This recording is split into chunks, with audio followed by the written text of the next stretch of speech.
buenos días y bienvenidos a La Trinchera en la mañana de este sábado 28 de junio de 2025. Son las 8:18, 7:18 en las Islas Canarias. Y antes de comenzar a repasar las principales noticias, os recordamos que nos gusta escuchar vuestras opiniones. Vuestras opiniones son la esencia de este programa. Hoy preguntamos: ¿qué vendrá después de la amnistía? Podéis participar a través del número de WhatsApp al que nos podéis enviar vuestras notas de audio. En nuestro espacio de tertulia iremos escuchando vuestras opiniones. El teléfono es el 689 33 74 44. Repito, 689 33 74 44. También podéis opinar y contactar con nosotros a través de nuestra cuenta de Twitter, @trincherallamas. Además, os recordamos que tenéis disponible la playlist de La Trinchera con todas las canciones que suenan en el programa. La podéis encontrar en Spotify, en la web de radio y también en redes sociales. Antes de comenzar el informativo de hoy, un recordatorio. Libertad Digital les presenta una magnífica obra de arte para conmemorar su 25 aniversario. Una medalla de 9 centímetros de diámetro, realizada en bronce de máxima calidad, con las pátinas efectuadas a mano y presentada en un lujoso estuche, acuñada con mensaje y firma de Federico Jiménez Los Santos y representación del camino hacia la libertad, obra creada por el escultor Juan de Ábalos. Una ocasión única de adquirir esta obra creada en exclusiva y de edición limitada para conmemorar los 25 años de Libertad Digital de esta santa casa. Reserve su medalla por solo 195 euros, 170 para socios del Club Libertad Digital en el 91 316 22 42 o en edicionesesculturahistórica.es. Llame ya, 91 316 22 42. Ahora sí, vamos a repasar la actualidad esta semana con Javier García. ¿Qué tal, Javier? Buenos días, ¿cómo estás? ¿Qué tal, Manuel? Buenos días. Han pasado casi 2 años de aquel 30 de octubre del año 2023. Fue en esa fecha cuando el gobierno decidió que había que indultar a los condenados por el proceso independentista del 1 de octubre del año 2017 por los hechos sucedidos en Cataluña. Fue un cambio en la postura de Pedro Sánchez, ya que hasta entonces se negaba, el presidente del gobierno, por completo a conceder una amnistía. La consideraba como algo inconstitucional. ¿Les daría a cambio un referéndum o una amnistía?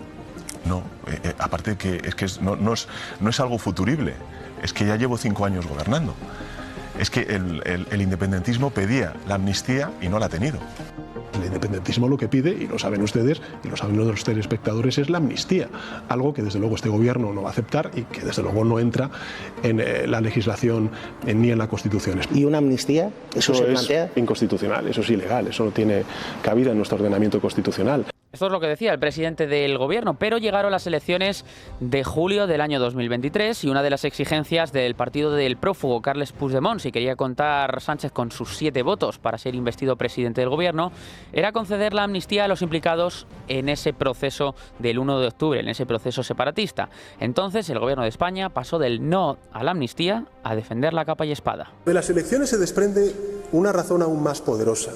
Y me parece que es mucho más concluyente. Y es una razón de oportunidad. Porque el resultado en Cataluña, el del pasado 23 de julio, prueba que las medidas de gracia, los indultos, han tenido un efecto mucho mayor del que podía suponerse sobre la sociedad catalana.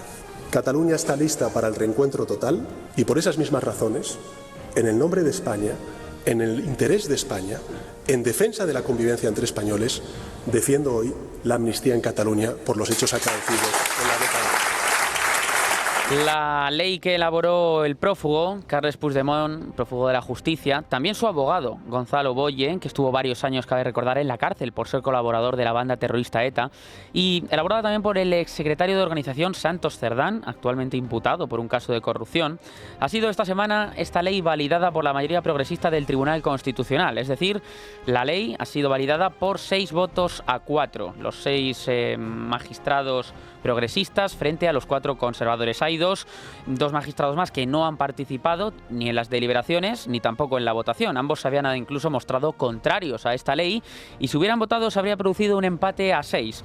El presidente del Tribunal Constitucional, entonces, Cándido Conde Pumpido, tendría que haber votado para desempatar, pero como decimos, no ha sido necesario. Sin embargo, la Corte de Garantías ha aprobado, tras 4 días de deliberaciones, una sentencia que rechaza el recurso de inconstitucionalidad que presentó el Partido Popular contra esta norma y que descarta al mismo tiempo acudir al Tribunal de Justicia de la Unión Europea. A la espera de conocer la resolución final, el Tribunal ha aprobado el texto de la vicepresidenta Inmaculada Montalbán, que avala en líneas generales la ley de amnistía, salvo en 3 aspectos menores y al que se han introducido aportaciones de los magistrados que eso sí no modifican en lo sustancial el borrador que se elevó al Pleno.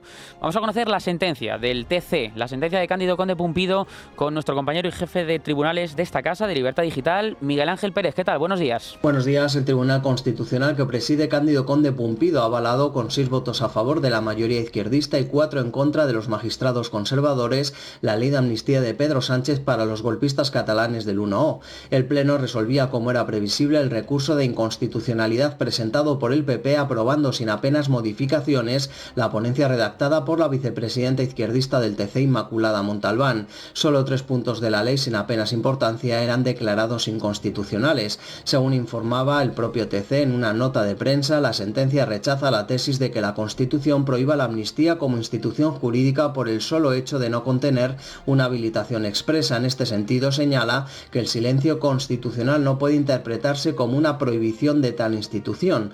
Todo lo que no esté constitucionalmente vedado queda en principio dentro del ámbito de la decisión del legislador, afirma. El fallo descarta asimismo que la amnistía sea contraria al principio de separación de poderes, a la reserva de jurisdicción y a la obligación constitucional de ejecutar las resoluciones judiciales firmes. Los magistrados izquierdistas rechazan a su vez la alegación de que se trate de una autoamnistía propia de sistemas políticos autoritarios o de estados en transición. Cabe destacar que los 4 magistrados conservadores, Ricardo Enríquez, Enrique Arnaldo, Concepción Espejel y César Tolosa, presentaban sendos votos particulares contra la sentencia aprobada por la mayoría izquierdista del TC. Gracias, Miguel Ángel. Bueno, esto ha dado un balón de oxígeno para el presidente del Gobierno. Pedro Sánchez, como no puede ser de otra manera, se ha enorgullecido de este fallo del Tribunal Constitucional. Lo ha calificado directamente de una magnífica noticia. Trasladar el valor de la política, porque la política es esto, es una palanca de transformación y de resolución y aportación de soluciones a conflictos muy, muy difíciles como el que atravesó España y Cataluña internamente durante esos años aciagos, particularmente en el año 2017. Y por último, como dije ayer, soy muy consciente de los ataques que está recibiendo el Gobierno de España. También tienen que ver con lo que hoy se ha fallado, pero creo que merece la pena. Que todo el esfuerzo, y a pesar de todos los ataques, a pesar de todos los pesares, lo que está haciendo este gobierno es muy importante para algo que es fundamental si queremos garantizar la unidad de España y también nuestro desarrollo y nuestra prosperidad. Esto es lo que ha dicho esta semana Pedro Sánchez desde La Haya, que ha estado de gira internacional, ha estado fuera de nuestro país y luego entraremos en más detalles en los informativos de hoy y mañana. Y así fue como la amnistía pasó de ser inconstitucional a ser perfectamente legal. Pero no solamente Pedro Sánchez cambió de opinión en este asunto, también en Cataluña. El propio presidente de la Generalitat de Cataluña, Salvador Illa, y exministro de Sanidad del gobierno de Pedro Sánchez, también se pronunció en 2022, en el mes de noviembre, en estos términos acerca de la medida de gracia. Y ni amnistía ni nada de eso. Lo repito para que quede claro. Ni amnistía ni nada de eso. Lo dejó muy claro, incluso llegó a repetirlo por si alguien no lo había entendido o por si a alguien le había quedado alguna duda. Hoy Salvador Illa tiene, sin embargo, otro criterio. La ley de amnistía ha funcionado. Desde su aprobación, las cosas van mejor en Cataluña. Todo el mundo ha de poder defender su proyecto político, pero respetando el marco de convivencia que nos hemos dado entre todos. Esto los socialistas. Por otro lado tenemos a los beneficiados, en este caso al partido de Carles Puigdemont y a Jordi Turull como su secretario general. Se ha pronunciado, se siente muy orgulloso, dice literalmente, de lo que han conseguido. Exigimos al Tribunal Constitucional que ponga en marcha todos los mecanismos de los que dispone, los coercitivos incluidos, para que se cumpla la ley y se aplique a todos los afectados. Es decir, exigimos al Tribunal Constitucional que exija, entre otros, al Tribunal Supremo el cumplimiento de la ley.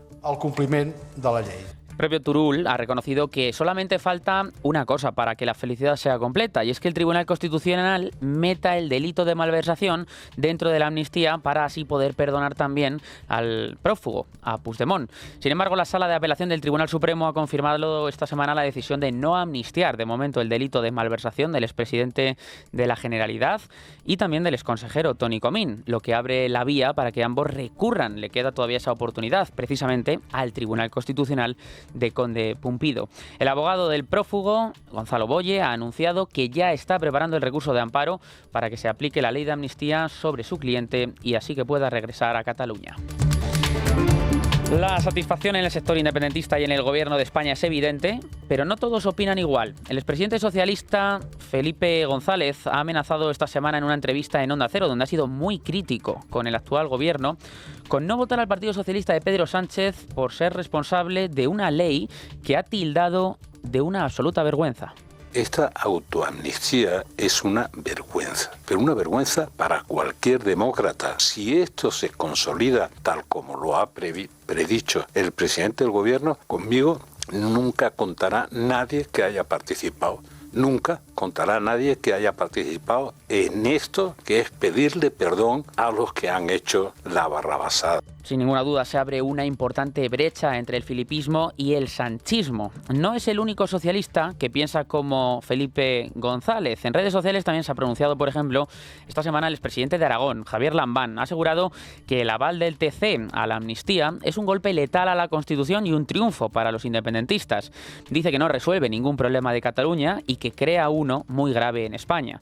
Y también, como estamos acostumbrados a que se pronuncie de forma muy crítica con las actuaciones del gobierno y de Pedro Sánchez en concreto, ha sido el presidente de Castilla-La Mancha, Emiliano García Paje. Lo ha hecho esta semana en una entrevista en La Sexta. Esta es una ley que se hizo sin ningún informe jurídico, saltándose todos los filtros jurídicos. Desde mi punto de vista es bochornoso, es la crónica de un bochorno anunciado y que los argumentos que se utilizan sean los mismos que daba el abogado de Puigdemont, en el fondo el redactor de la ley, es francamente tan triste. Yo no presumiría de hacer la necesidad virtud de contradecir la palabra que se dio, los votos y votantes que votarían en la convicción de que era inviable, de que no se iba a ceder a Puigdemont y que el chantaje hoy sea objeto de perseguir. Son muchas las reacciones, lógicamente, que ha habido a lo largo de la semana. También considera el Partido Popular que esta ley es inviable. Se ha pronunciado el presidente del PP, Alberto Núñez Feijóo, y es muy crítico con esta medida. Es una vergüenza para cualquier demócrata, diga lo que diga un Tribunal Constitucional dividido. Y lo digo desde el respeto institucional hacia el Tribunal Constitucional. Pero es una vergüenza para cualquier demócrata. Es un ejercicio de corrupción política. ¿Por qué? Porque con esta ley se compró la investidura del presidente del gobierno. Y además esta ley la negocia Santos Cerdán, que está en este momento imputado por corrupción en el Tribunal Supremo de nuestro país. Pues todo esto son las reacciones políticas, pero ni mucho menos la ley ha superado ya su último examen, porque la última palabra la tiene el Tribunal Superior de Justicia de la Unión Europea. Y ya sabemos que hay incluso 2 informes negativos de Europa sobre la amnistía. Uno es el que conocimos y ya comentamos el año pasado, incluso aquí en este programa, en La Trinchera de Llamas. Es el informe de la Comisión de Venecia que elaboró y era contrario a esta ley, pese a que varios ministros la interpretaron de forma errónea, como propiamente el ministro de Justicia Félix Bolaños, que decía que la Comisión de Venecia avalaba la ley de amnistía cuando no era así. El segundo informe lo hemos conocido más recientemente, es el de la Comisión Europea, donde los servicios jurídicos califican la ley de autoamnistía porque aseguran que está negociada con los beneficiarios, algo que incluso ayer mismo llegó a confirmar el propio secretario general de Junts, Jordi Turull, al asegurar que él también participó en la elaboración de la ley de amnistía. Cabe recordar que Jordi Turull fue beneficiado por esta ley. La realidad, pese a todo, es que a la espera de lo que digan los jueces europeos, Manuel, aquí en España, quedan ya de forma oficial olvidados los delitos que se cometieron durante el proceso independentista. Los delincuentes han conseguido así que la sociedad pida perdón. Ha eliminado sus delitos y ha quedado ya amnistiados, pese incluso a que los separatistas han afirmado que lo volverían a hacer. Lo volverían a hacer y posiblemente lo volverán a hacer, solo que ahora cuentan con una amnistía que incluso les avala y les protege, les blinda en caso de que vuelvan a cometer esa tropelía, ese intento de golpe de Estado, saltándose la Constitución para conseguir una independencia que es absolutamente ilegal e inconstitucional. Bueno, pues habemos ley de amnistía. ¿Somos conscientes de lo que supone esto? Porque esto supone un punto de inflexión. Un punto de inflexión para el Estado de Derecho en España y para la democracia misma. Para empezar, la amnistía no cabe en la Constitución. Da igual lo que diga el Tribunal Constitucional de Cándido Conde Pumpido. El Tribunal Constitucional carece de toda legitimidad ahora mismo. El próximo gobierno, en caso de que haya cambio de gobierno, debería cerrar el Tribunal Constitucional. Cerrarlo. Acabar con él. Y crear una sala de garantías dentro del Tribunal Supremo. Se acabó esta pantomima. Porque el Tribunal Constitucional es cómplice del autogolpe de Estado que está llevando a cabo Pedro Sánchez, que consiste ni más ni menos que en cambiar el marco constitucional y por lo tanto el régimen político de España por la puerta de atrás, haciendo trampas. Cambiando la Constitución en base al criterio arbitrario, político, ideológico, sectario de un grupo de magistrados de izquierdas que ostentan en estos momentos la mayoría en el Tribunal Constitucional. Cándido Conde Pumpido es cómplice del autogolpe de Estado que está desarrollando Pedro Sánchez. La amnistía no cabe en la Constitución. No tiene cabida en el marco constitucional. ¿Por qué? Porque se debatió por parte de los padres de la Constitución en su día y se excluyó la posibilidad de amnistía. Y porque la propia Constitución establece que no se pueden conceder indultos generales en España. Y una amnistía va mucho más allá de un indulto. Y va mucho más allá de un indulto general. Por lo tanto, también queda prohibido de forma explícita. La amnistía no cabe en el texto constitucional, en la Carta Magna. Pero lo han validado en el Tribunal Constitucional y además arguyendo una serie de argumentos que son surrealistas. Porque dice la ponente de esta decisión aberrante que, bueno, pues que todo lo que no prohíba de forma explícita al Tribunal Constitucional, pues puede ser aprobado por el Poder Legislativo. Ah, muy bien. Pues entonces, como la Constitución no prohíbe expresamente la esclavitud, pues ya está. Si hay una mayoría en el Congreso que establezca que la esclavitud es posible, que hay que esclavizar a una parte de la población, hágase. ¿No? O que se pueda directamente eliminar a una parte de la población. Es una aberración jurídica desde todos los puntos de vista. Añade otro argumento, no, es que es una situación excepcional. ¿Y quién dice que sea una situación excepcional? ¿Cómo se define esa situación excepcional? Es una decisión absolutamente arbitraria, ideada con fines puramente políticos y electorales.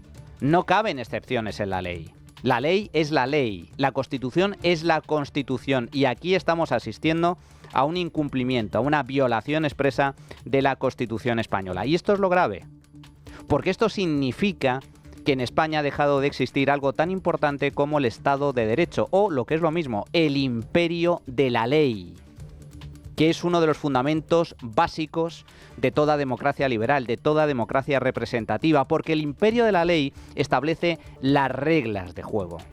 Y si resulta que el árbitro se salta las propias reglas de juego, tenemos un problema, porque eso significa que no hay límites. Ya no hay límites, ya no sabemos lo que va a pasar, todo es posible.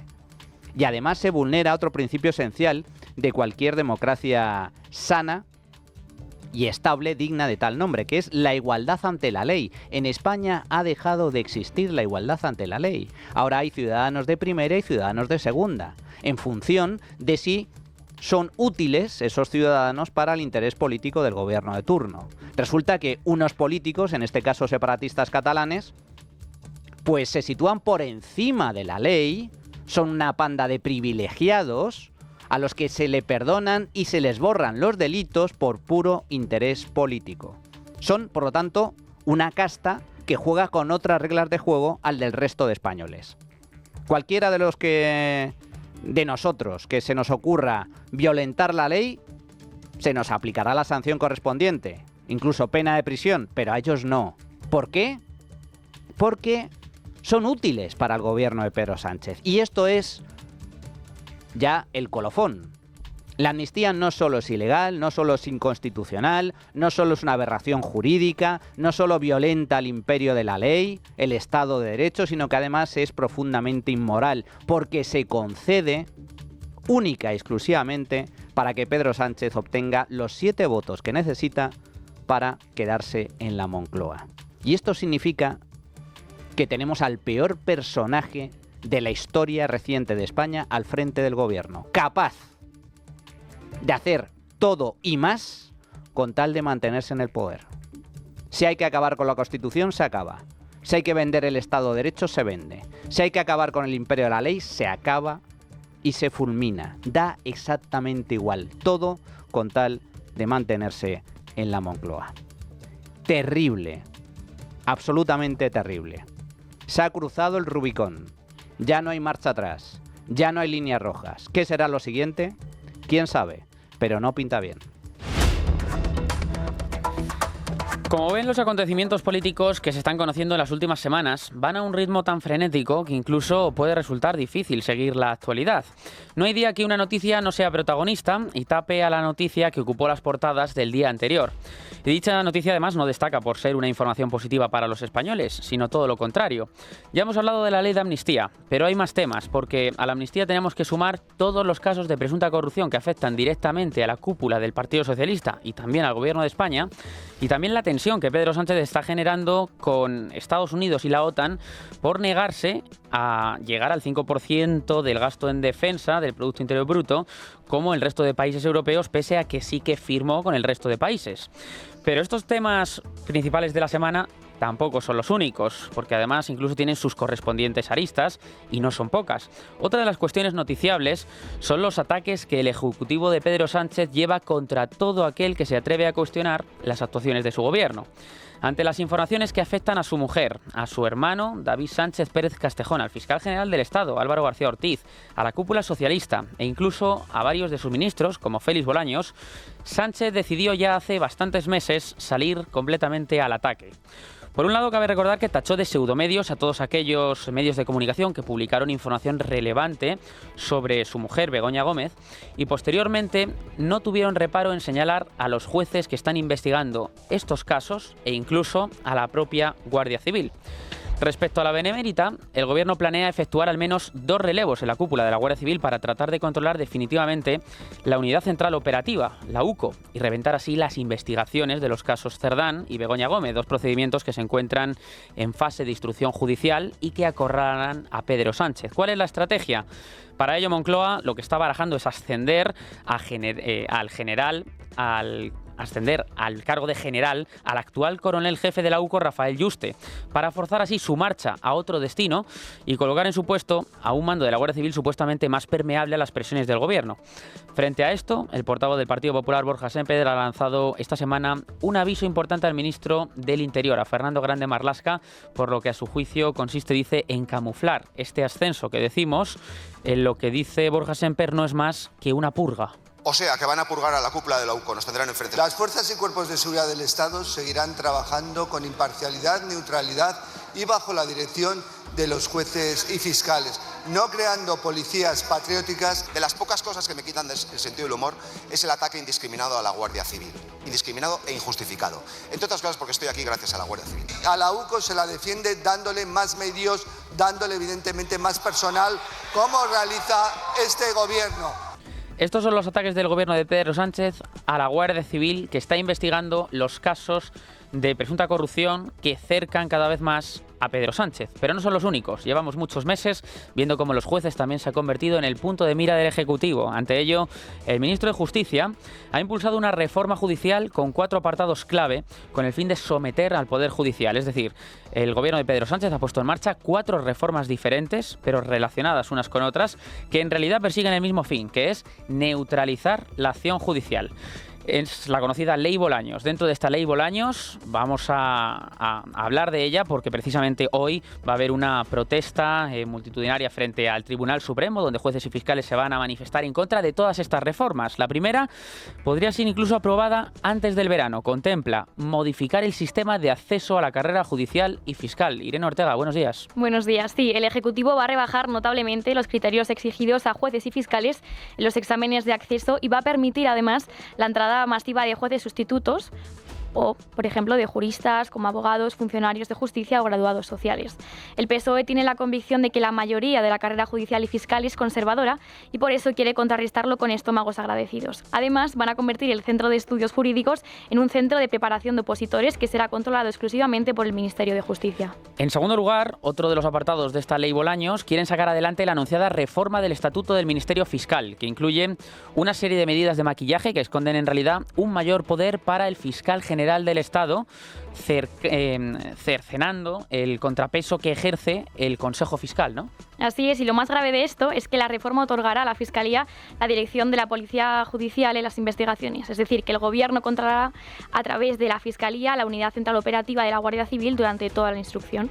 Respecto a este apartado de la reforma del Estatuto del Ministerio Fiscal, incluso se ha pronunciado el Consejo General del Poder Judicial. El órgano de gobierno de los jueces aprobó por unanimidad esta semana, lo hizo el pasado lunes, en un pleno extraordinario, su informe sobre la reforma del Estatuto Orgánico del Ministerio Fiscal promovida por el Gobierno. El documento tiene 109 páginas, valora positivamente varios aspectos de la propuesta, pero también contiene algunas objeciones relevantes. Una de ellas se refiere a la presión que la Policía Judicial a la previsión de que la Policía Judicial pase a depender de la Fiscalía, algo que el CGPJ considera que excede del ámbito propio del Estatuto. Pero dentro de la ley Bolaños hay más puntos clave. Otra clave es la reforma anunciada hace meses por la limitación de las acusaciones populares. Esto es lo que quiere hacer el Gobierno, limitar las acusaciones populares. Por ejemplo, Hazte Oír es una de las acusaciones populares que formuló una de las denuncias contra la familia del presidente del Gobierno. Claro, y con esta reforma no solo se delimita los delitos de los que cabe la acción popular, sino que es que se desnaturaliza su existencia al exigir que exista una especie de vínculo con el interés público, lo que supone establecer un requisito de legitimación de procedimientos que precisamente es la negación de la acción popular. ¿Y qué es lo que supone esto? Pues nada más y nada menos que reelaborar y manipular el concepto de acusación popular con total descaro y desvergüenza, contradiciendo incluso la jurisprudencia del propio Tribunal Constitucional. La reforma permite archivar casos en cursos si solo hay acusación popular por delitos excluidos y el fiscal no acusa. Por lo tanto, esto rompe por completo con la regla tradicional de que los procesos deben terminar con las mismas normas con las que empezaron. Y por último, dentro de esta ley Bolaños, cabe destacar otra clave importante, que es la reforma de la ley de enjuiciamiento criminal, que va a arrebatar la investigación penal a los jueces para dársela a los fiscales, Irene. Eso es, así la Fiscalía, controlada por el Gobierno, tendría todo el poder de las investigaciones. Por lo tanto, controlará a la UCO y se desactivará las acusaciones populares que han impulsado todas las causas que afectan a la familia, al partido y al Gobierno de Pedro Sánchez. Realmente, esto es un ataque perfectamente planificado desde el Ejecutivo para librar al presidente del Gobierno de todos los casos de corrupción que le están acorralando. Gracias, Irene. Toda esta ley Bolaños es la Ley de Eficiencia Judicial y así la defendía el ministro de Justicia. Este proyecto de ley, les decía, es un paso más en esta línea de llevar a cabo la mayor transformación de la justicia en décadas. Pero es que la oposición de acceso a la carrera es de 1869. Hoy la sociedad no es la del siglo XIX. El dilema que hoy enfrenta la justicia es un dilema bien sencillo: reformas o inmovilismo. Y la mayoría de las asociaciones judiciales se han posicionado públicamente en contra de todas estas reformas que hemos comentado. Es por ello, como decimos, que jueces y fiscales se van a concentrar hoy a las puertas del Tribunal Supremo para intentar que el Gobierno retire la ley Bolaños. Las asociaciones expresan su desacuerdo con que la reforma se tramite por vía de urgencia y que podría provocar su aprobación el próximo mes de julio, el próximo día 21 del mes que viene. Fátima Beardo es magistrada del Juzgado de lo Social número 18 de Madrid, también es presidenta de la Sección Territorial de Madrid y esto es lo que señaló el porqué de estas protestas de hoy en el Tribunal Supremo. Ambos proyectos ponen en grave riesgo la independencia judicial y por ese motivo se han emitido varios comunicados con la idea de que se proceda a la inmediata retirada de los mismos. Hicimos también un paro el 11 de junio y fruto de que no hay ninguna intención de ni siquiera darnos a escuchar, pues es el motivo por el que se ha convocado primero una concentración en el Tribunal Supremo el 28 de junio, sábado, y luego 3 días de huelga los días 1, 2 y 3 de julio.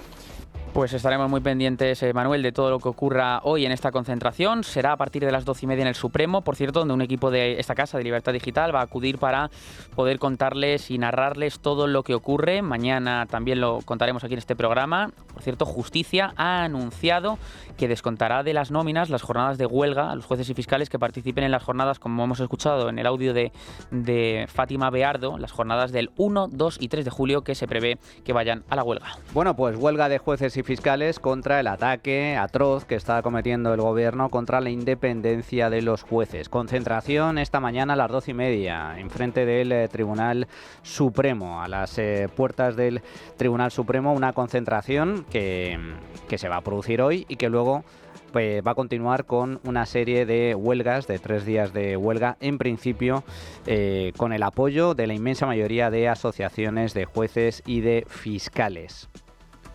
Una vez más, no es posible la democracia sin independencia judicial. Y este gobierno, de múltiples formas, a través de estas reformas, con la modificación de diferentes proyectos, anteproyectos de ley, lo que pretende es ni más ni menos que acabar con la independencia de los jueces. Tener bajo control a los jueces y a la UCO. ¿Para qué? Pues ni más ni menos que para esconder la corrupción, frenar la corrupción que está acorralando al gobierno del PSOE. Es el último dique de contención que le queda a la democracia española, la justicia. Después de eso, no hay más. Todo esto ocurrirá hoy y esa huelga los primeros días de julio, pero esta semana, arrancó con 2 comparecencias muy esperadas en los juzgados. Por un lado, la del exministro de Transportes, José Luis Ábalos, y por otro lado, la de su exasesor, Koldo García. La comparecencia del exsecretario de Organización del PSOE, Santos Cerdán, como imputado se va a producir el próximo lunes y también vamos a estar muy pendiente de ella. En ella, el juez del Supremo le va a preguntar el lunes a Santos Cerdán por el contrato que acredita que posee el 45% de la empresa clave en la trama, que es Servinavar, empresa fundamental para todo esto, esta trama del Partido Socialista. La Guardia Civil ha entregado al juez Leopoldo Puente el contrato privado en el que se refleja el acuerdo para que el secretario de Organización se hiciera con las acciones de la constructora. Pese a todo, Cerdán mantiene su silencio y su inocencia. El otro día le preguntaron a las puertas de su domicilio los periodistas, dijo que no iba a hablar, que solamente iba a declarar ante los tribunales. Bueno, pues esperando a ir a declarar ante el juez, que es lo que quiero. Ayer me dijo que no se reconocían las grabaciones. No. ¿Qué motivo alega usted para que no...? Insisto, no voy a hacer declaraciones hasta que hable con el juez. No voy a entrar a desmentir todas las falsedades que se están publicando, porque si no, solo me dedicaría a eso. Y lo más importante es ir a declarar ante el juez. El abogado de Santos Cerdán pidió que su declaración en el juzgado pudiera ser retransmitida en directo, a pesar de que sabía de que eso no era posible. Bueno, pues finalmente el Supremo se ha pronunciado acerca de esta petición de Santos Cerdán y lo ha rechazado. Y los que estaban citados en los tribunales, como decimos, son Koldo y Ábalos. Ábalos lo hizo durante más de 1 hora. Koldo se negó a declarar, se acogió a su derecho a no declarar. Pasadas las 2 de la tarde, cada uno salió del Tribunal Supremo por su cuenta. El juez decidió no enviarlos a prisión preventiva, pero sí que adoptó medidas cautelares contra ellos. El magistrado, además, quiso dejar claro en sus autos que hay indicios de criminalidad contra ambos. Irene. Buenos días. El número 2 de Pedro Sánchez, José Luis Ábalos, ha declarado durante 1 hora y media en el Tribunal Supremo y ha respondido a las preguntas del magistrado instructor Leopoldo Puente. Sin embargo, su exasesor, Koldo García, se ha negado a declarar. Al llegar, ambos han sido recibidos con abucheos y gritos de corruptos. Escuchen.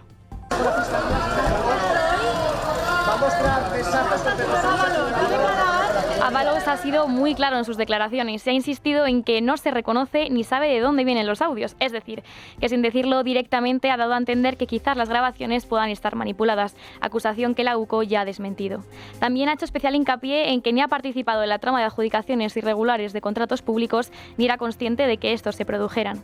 A pesar de todo lo que ha negado, hay algo que sí que ha reconocido, y es que tanto Koldo como Cerdán se tomaban atribuciones que no les correspondían. Ha habido un momento en el que el exministro de Transportes ha comentado que no se encontraba bien, pero la comparecencia se ha llevado a cabo hasta el final. Las tensiones dentro del PP siguen creciendo y es que las grabaciones intervenidas por la UCO de la Guardia Civil implican a figuras como José Luis Rodríguez Zapatero y Pepe Blanco por un sistema de influencias y posibles amaños que podrían alcanzar a la cúpula socialista. Este escenario amenaza con debilitar la posición de Pedro Sánchez, quien ya enfrenta críticas por su gestión de la crisis y su relación con aliados históricos del partido. Además, Andrea de la Torre, pareja de José Luis Ábalos durante 4 años, ha revelado a Telemadrid una conversación clave en el escándalo que rodea al exministro. Según su testimonio, fue testigo directa de una visita de Santos Cerdán a la casa del exsecretario de Organización del PSOE. En este encuentro, dice, Cerdán ofreció al exministro 3 contratos en consultoras vinculadas a Pepe Blanco, presencia en tertulias y prensa escrita, a cambio de que renunciara a su escaño en el Congreso. Además, ha revelado claves que acusan al presidente de tener constancia de las actuaciones de Koldo. Días antes de la fecha en la que Page muestra su descontento con el tema de la amnistía, que le llega a citar en los jardines de Moncloa, y sí que llegó y me contó que el presidente tenía constancia, pero de la investigación de lo que afectaba a Koldo. En lo que afectaba a Koldo, no a José Luis. Tras esta contundente declaración, Andrea se atrevió a dar su opinión. Mi opinión, que sí, es que si no le tendrían que haber ofrecido nada, lo hubieran echado del partido y ya está. Dejas el acta, te expulsamos del partido y te buscas la vida, como ha sucedido con otras personas. Como ven, esta trama todavía no ha finalizado. De hecho, el próximo lunes 30 de junio, Santos Cerdán declarará ante el juez y ya ha afirmado su voluntad de aportar documentación sobre su patrimonio personal. Y en medio de todo este ambiente se celebró el miércoles la última sesión de control al gobierno antes del parón veraniego. No hubo cara a cara entre Sánchez y Feijóo, porque Sánchez, como hemos comentado, se encontraba de viaje internacional, estaba en la OTAN, en La Haya, en la cumbre de la OTAN, pero pese a esta ausencia volvió a ser un pleno muy tenso donde volvimos a escuchar incluso gritos de dimisión en la bancada popular contra miembros del Ejecutivo. Ante la ausencia de debate y diálogo, el hemiciclo volvió a convertirse en algo muy parecido a un patio de colegio donde el "y tú más" fue el argumento más utilizado. Adrián Pajares fue testigo de este último pleno, tenso pleno, en el Congreso de los Diputados. Adrián, buenos días. Buenos días. El Congreso celebró este miércoles una sesión de control marcada por la corrupción y la tensión constante entre gobierno y oposición. Las intervenciones se sucedieron entre reproches, llamadas al orden y frecuentes interrupciones. Cuca Gamarra, secretaria general del PP, abrió el debate señalando que el Ejecutivo recurre al miedo para sostenerse. Son un gobierno en vilo, en situación de psicosis. Tienen miedo al siguiente audio, miedo a que de sus conversaciones, señora Montero, también haya grabaciones. Tiene miedo al próximo informe de la UCO, al próximo auto judicial. La respuesta de María Jesús Montero, ministra y vicepresidenta del Gobierno, con el "y tú más". Da miedo un partido que aspira a gobernar y que pone en duda los resultados electorales de la última contienda. Da miedo un partido que ampara y que protege a los corruptos. Da miedo un partido que reforma su sede con dinero negro. Pero ¿sabe una cosa? Al Partido Popular no le tenemos ningún miedo. La presidenta del Congreso, Francina Armengol, intervino hasta en 5 ocasiones para frenar los gritos que llegaban desde la bancada popular. Así reprochaba Armengol a los populares. Señores diputados, por favor, les pido respeto para la ciudadanía. Son conscientes de la imagen que están trasladando y de la falta de respeto a esta Cámara y a los ciudadanos. Dejen de increpar, dejen de insultar. Tellado, muy acertado en la sesión, dejó un recado a Armengol. Gracias, presidenta. Limítese a cumplir el reglamento y nos iría a todos muchísimo mejor, señora presidenta. Y al igual que la semana pasada, la oposición está convencida de que este gobierno está en su fase terminal. Lo mejor de la sesión lo dejó Cayetana Álvarez de Toledo y un Félix Bolaños al borde de la imputación. Escuchamos a los dos. Mire, señor Bolaños, este puede ser nuestro último debate. Y no porque yo vaya a dejar el escaño, sino porque usted es un zombi. Un zombi en busca de un epitafio político. Félix Bolaños, el burócrata reincidente, el primer ministro de Justicia al que la justicia pide imputar por malversación y falso testimonio, claro. Y mire que se lo advertí. Imagino que a usted le repelerán las injusticias.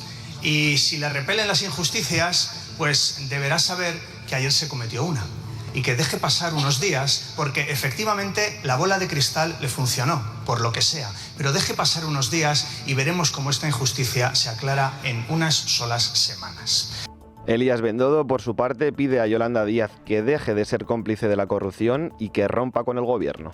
Rompa amarras con este gobierno corrupto, pídele al presidente que dimita y que convoque elecciones. La respuesta de Yolanda Díaz cada vez más cerca de las listas electorales socialistas. No lo vamos a hacer. Vamos a seguir gobernando nuestro país y mejorando la vida de la gente, señor Bendodo. Desde Podemos tampoco dan un respiro al Ejecutivo, califican incluso a la OTAN de organización criminal. Yone Belarra, secretaria general de Podemos. No se comprometan con ningún aumento del gasto militar. Sáquennos de la OTAN, que es una organización criminal, terrorista.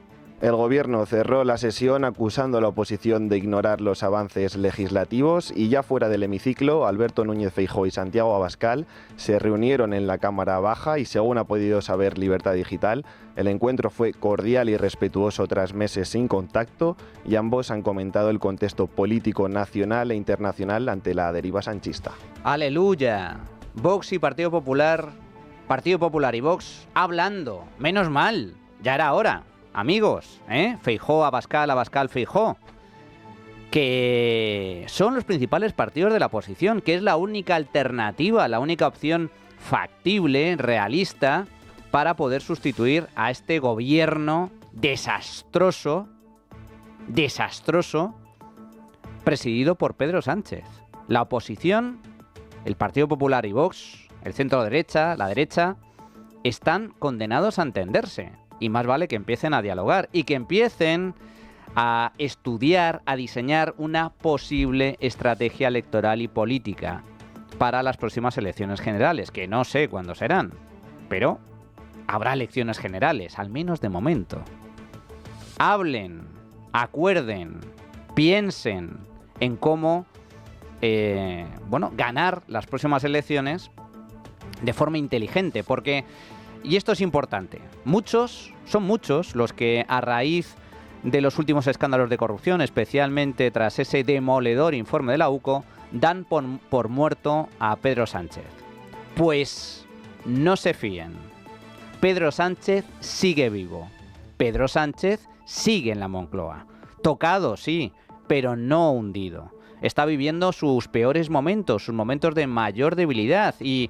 Como la corrupción acabe finalmente afectando al Partido Socialista, esos indicios de financiación ilegal, es posible que también, acabe imputado el propio PSOE como persona jurídica. Y pues eso marcará otro punto de inflexión también relevante, pero pierdan toda esperanza. Pedro Sánchez no va a dimitir, al menos por su propio pie. No lo va a hacer. No lo ha hecho nunca. A Pedro Sánchez hay que dimitirlo, hay que echarlo. Y la única forma de echarlo es o su propio partido o sus socios de gobierno, forzando un adelanto electoral. Una moción de censura es más que improbable. Por lo tanto, cuidado, mucho ojo porque Pedro Sánchez sigue vivo. Y como un animal acorralado, si muere, lo hará matando. Va con todo. Y ahora mismo, al igual que se utilizó en su día el lema socialismo o libertad para las elecciones autonómicas de la Comunidad de Madrid por parte de la presidenta Isabel Díaz Ayuso, ahora estamos ante un nuevo dilema. España o Pedro Sánchez. Nos estamos jugando la democracia misma en esta jugada. Vamos a hacer una pausa y regresamos con el tiempo de tertulia, pero antes un recordatorio, porque cambiando de tema, hay un tema que ciertamente me pareció interesante. El otro día me enteré de una empresa de inversión inmobiliaria que está arrasando. Se llama Cibislen y ofrece garantías en todos sus proyectos con rentabilidades que van del 10 al 13% anual, además de que se puede invertir desde 250 euros. Cuesta creerlo, pero es cierto. A todos aquellos que tengan interés, les animo a que se informen a través de su página web, que visiten cibislen.com. En Es Radio, La Trinchera de Llamas.